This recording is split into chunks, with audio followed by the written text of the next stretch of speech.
नमस्कार, अपना बिहार में आपका बहुत बहुत स्वागत। आपके साथ मैं हूं संतोष गंगवार। बुलेटिन की शुरुआत करेंगे मधुपुरा से मिल रही बड़ी खबर के साथ। मुरलीगंज के सरकारी अस्पताल में भारी संख्या में शराब की खाली बोतल मिलने से हड़कंप मच गया है। बिहार में पूर्ण शराबबंदी के बावजूद शराब की अनगिनत बोतलें मिली हैं। अलग अलग अंग्रेजी ब्रांड की कई बोतलें अस्पताल में मिली हैं। कुछ बोतलें नई हैं तो कुछ पुरानी भी हैं।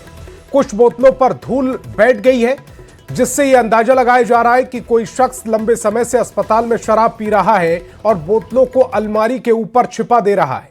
भारी संख्या में शराब की खाली बोतलें मिलने से अस्पताल प्रशासन पर सवाल खड़े हो रहे हैं। अस्पताल कर्मियों के बीच हड़कंप मचा हुआ है। स्थानीय लोगों का आरोप है कि अस्पताल परिसर में कुछ कर्मियों की मिलीभगत से शराब की सप्लाई हो रही है। लोग पीने के बाद खाली बोतल हॉस्पिटल में ही छोड़कर चले जा रहे हैं। हालांकि इन आरोपियों की आधिकारिक पुष्टि नहीं हो सकी है। हम देख रहे हैं कि यहाँ पर सैकड़ों बोतल शराब की कौन कौन सी कंपनी की शराब की बोतल, बड़ी बड़ी बोतलें कार्टून में भरा हुआ है। ये तो बड़ी दुखद बात है। हमारी सरकार में शराब पर पूर्ण पाबंदी है और शराब पर पूर्ण पाबंदी रहने के बाद किसी लोक सेवक के दफ्तर में इस तरह से शराब मिलना, ये तो सीधे सरकार को चैलेंज देना हो गया।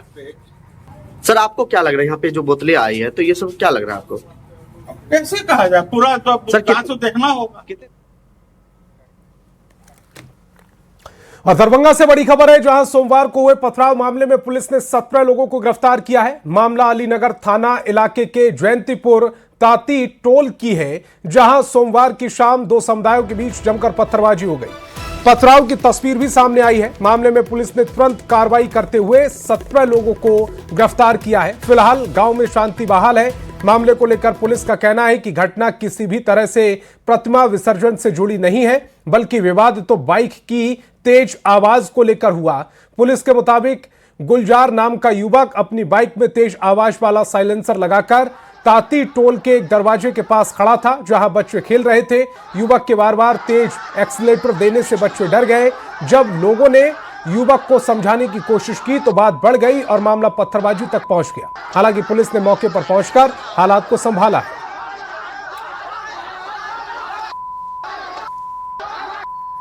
व्यक्ति बाइक लेके जा रहा था, उसमें साउंड ज़्यादा था और बच्चे भी थे उसमें, तो साउंड ज़्यादा, तो बच्चे का जो विवाद स्टार्ट हुआ बच्चे में, तो विवाद स्टार्ट होते हुए तो दोनों समुदाय में लड़ाई झगड़ा स्टार्ट हुआ।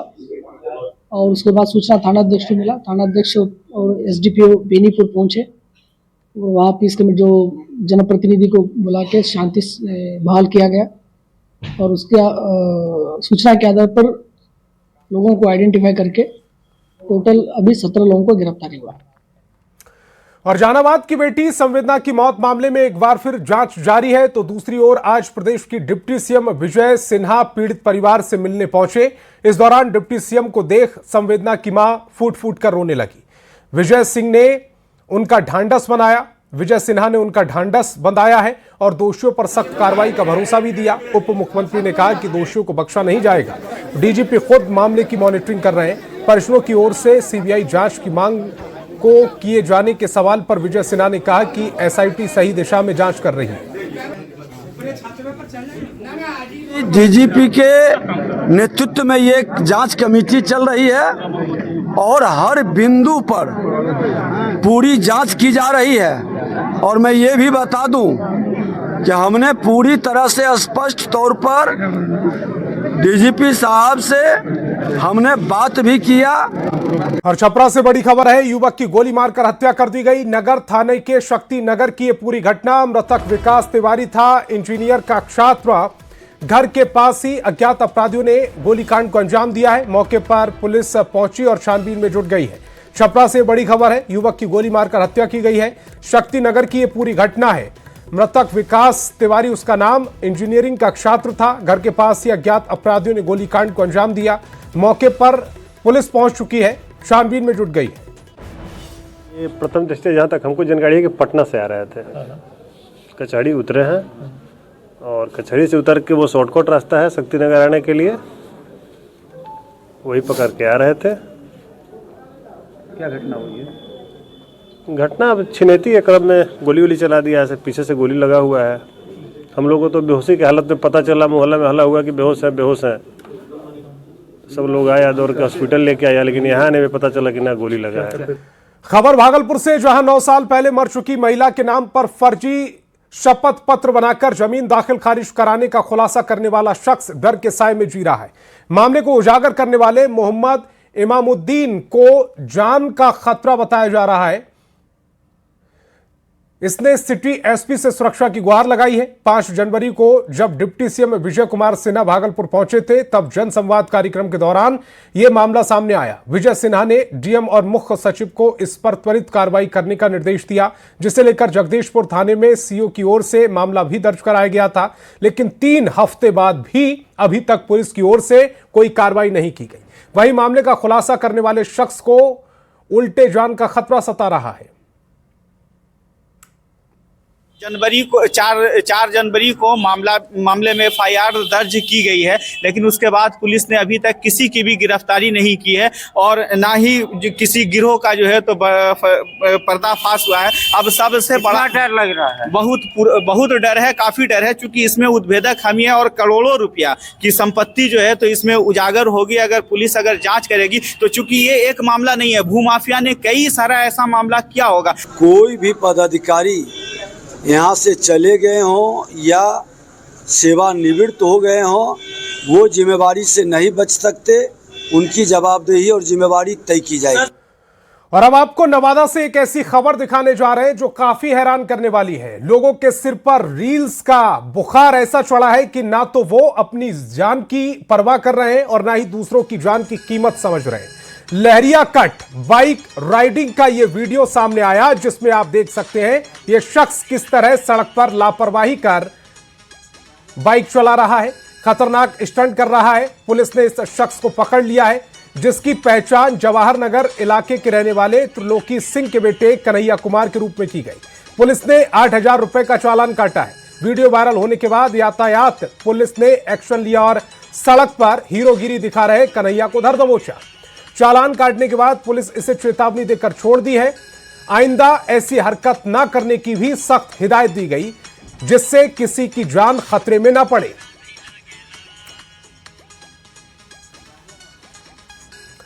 खबर पटना से, पुलिस ने नदी थाना 6 लेन पुल पर छापेमारी कर एक ऑटो से 13 किलो गांजा बरामद किया। ऑटो सवार 3 गांजा तस्करों को गिरफ्तार किया गया। गिरफ्तार आरोपियों के पास से 1,500 नगद और 2 मोबाइल फोन बरामद किए गए। तस्कर वैशाली के रोस्तमपुर इलाके से एक ऑटो में गांजा भरकर गांधी मैदान थाना क्षेत्र की ओर ले जा रहा था। पुलिस ने फौरन कार्रवाई करते हुए तीनों तस्करों को गांजा के साथ धर दबोचा है। तो सुबह 9 बजे डीआईवी टीम पटना के द्वारा सूचना दी गई कि 6 लेन पुल होते हुए रुस्तमपुर से गांधी मैदान बेचने के लिए एक टेम्पू पर गांजा लोड करके कुछ व्यक्ति ले जाने वाले हैं। उक्त सूचना के सत्यापन हेतु नदी थाना टीम द्वारा 6 लेन पुल के ऊपर वाहन चेकिंग लगाया गया। वाहन चेकिंग के क्रम में एक सीएनजी टेम्पू पर सवार 3 व्यक्तियों को गिरफ्तार किया गया और उक्त टेम्पू से 13 किलो 160 ग्राम गांजा बरामद किया गया। बिहार राज्य एड्स नियंत्रण समिति की ओर से एचआईवी को लेकर सेमिनार का आयोजन किया गया, जिसमें सरकार की तरफ से चलाई जा रही योजनाओं और मरीजों के इलाज के लिए की जा रही व्यवस्था की जानकारी दी गई। निदेशक सुमित कुमार ने कहा है कि नाको का लक्ष्य है कि 1 दिसंबर 2026 तक बड़ी आबादी की जांच हो सके, ताकि शहर से लेकर ग्रामीण इलाकों में मरीजों की पहचान भी की जा सके।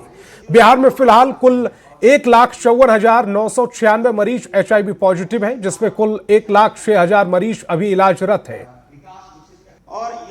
बेगूसराय, समस्तीपुर, मुजफ्फरपुर, सिवान, गोपालगंज, ये सब लगभग चयनित हैं। 12 से 15 डिस्ट्रिक्ट चयनित हैं, जो कि हाई प्रायोरिटी डिस्ट्रिक्ट हैं, जहाँ पे 7,000 से ऊपर आंकड़े हैं।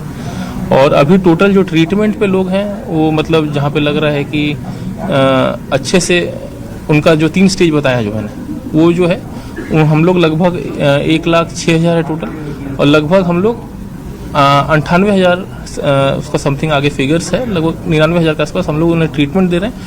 और मुजफ्फरपुर के बंदरा प्रखंड में छात्र छात्राओं ने शिक्षकों पर गंभीर आरोप लगाते हुए जमकर बवाल काटा। रतवारा के श्यामा राजकीय बुनियादी विद्यालय के छात्रों ने आरोप लगाया कि सरकारी शिक्षक पढ़ाने के बजाय क्लासरूम में मोबाइल पर रील देखते हैं। छात्राओं से मैडम बाल बनवाती हैं, शिक्षिकाएं बच्चों से चोटियां बनवाती हैं, पढ़ने के समय सिर्फ मोबाइल चलाती हैं। स्कूल की हालत खराब है, भवन से लेकर शौचालय तक सब जर्जर पड़ा है। स्कूल में चारों ओर गंदगी भरी पड़ी है। मिड डे मील भी इसी गंदगी में कराया जा रहा है। लाइब्रेरी और शौचालय में ताला जल रखा गया है, जिसका उपयोग बच्चे नहीं कर पाते। इन्हीं सब समस्याओं को लेकर बच्चों ने खूब बवाल काटा और मंगलवार को प्रिंसिपल और शिक्षकों को स्कूल में घुसने से रोक दिया। बच्चे विद्यालय के मेन गेट पर बैठ गए और खूब नाराजगी जताई। दूसरी बैग से बाल बनवाती है, पार्सल आता है, रोज मेहंदी भी लगवाती है, सब बहुत चीज होता है, लेकिन पढ़ाती नहीं। चौथा क्लास में किससे बाल बनवाते हैं? बच्चे सबसे बच्चा सब? हाँ, 8 क्लास से अनीसा से। सर है तो खुद मोबाइल में से लिखवाते हैं, मोबाइल में से पढ़ के पढ़ा? हाँ। तुम लोग बताते नहीं है कि सर किताब से पढ़ाइए? हम ही लोग को डांट देते हैं। यहाँ पे गेट टूटा हुआ है, उधर लाइब्रेरी में बुक नहीं है और शौचालय टूटा हुआ है, उसमें कोई नहीं जाता है। उधर वहाँ पे स्कूल में बोर्ड है, वो रंगा हुआ नहीं है, उस पे लिखा नहीं होता है। जी मुखिया जी अपना पैड पर लिखे बीओ मैडम को दी आज से लगभग 1 महीना पहले। आज तक उसका भी कोई जांच नहीं हुआ। ठीक है, यहाँ का स्थिति इतना खराब है, कहने लायक नहीं। कार्रवाई के लिए नहीं लिखे, लेकिन गेट बनाना है। गेट सभी समाज के लोगों को बुजुर्गों को आना है। विद्यालय में प्रधानाध्यापक आप हैं, आपकी जिम्मेवारी बनती है। जिम्मेवारी बनती है, गेट बनाना है सबसे पहले ना, तब जाकर प्रवेश निषेध होगा ना। स्कूल आवर में कुछ बच्चे गाछी में चल जाते हैं, समाज के लोग उधर शराब पीते हैं, गुटबाजी करते रहते हैं। वैशाली में रतन चौधरी नाम के व्यवसायी को बदमाशों ने जान से मारने की धमकी दी। अपराधियों ने धमकी के लेटर के साथ कफन भी भेजा। पूरा मामला महुआ का है। व्यवसायी के घरवालों का आरोप है कि डायल 112 पर खबर दी गई, लेकिन पुलिस ने कोई सुध नहीं ली।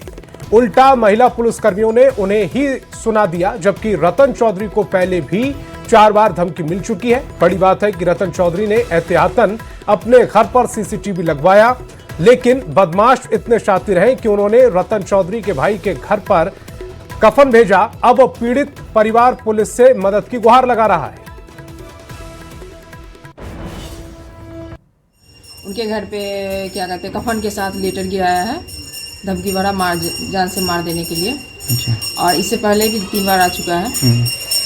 पुलिस को इन्फॉर्मेशन दिए हैं? हाँ, पुलिस को थाना पे दिए हैं, डीएसपी एसपी सबके पास गया है। फतेहपुरा से जहां खैपेती गांव में इन दिनों जंगली जानवर घोड़ परास किसानों के लिए सिरदर्द बना हुआ है। दर्जनों की संख्या में झुंड बनकर ये जानवर दिन रात खेतों में घुस रहे हैं और मक्का, गेहूं, मटर समेत अन्य रबी की फसलों को नुकसान पहुंचा रहे हैं। कई किसानों की फसल पूरी तरह से बर्बाद हो चुकी है, जिससे उनकी आजीविका पर सीधा असर पड़ रहा है। किसानों का कहना है कि घोड़ परास सारे फसल को चट कर जाती है। जिला प्रशासन को मदद करनी चाहिए, मुआवजा देना चाहिए। इस पर अनुमंडल कृषि पदाधिकारी कुंदन कुमार ने कहा कि स्थानीय स्तर पर मुखिया निर्णय ले सकते हैं।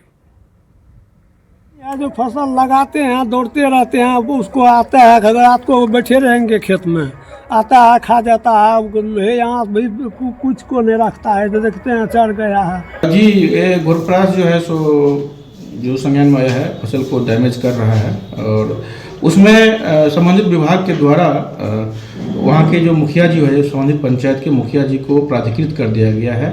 वो किसी भी प्रकार के डिसीजन ले सकते हैं उनको कंट्रोल करने के लिए। और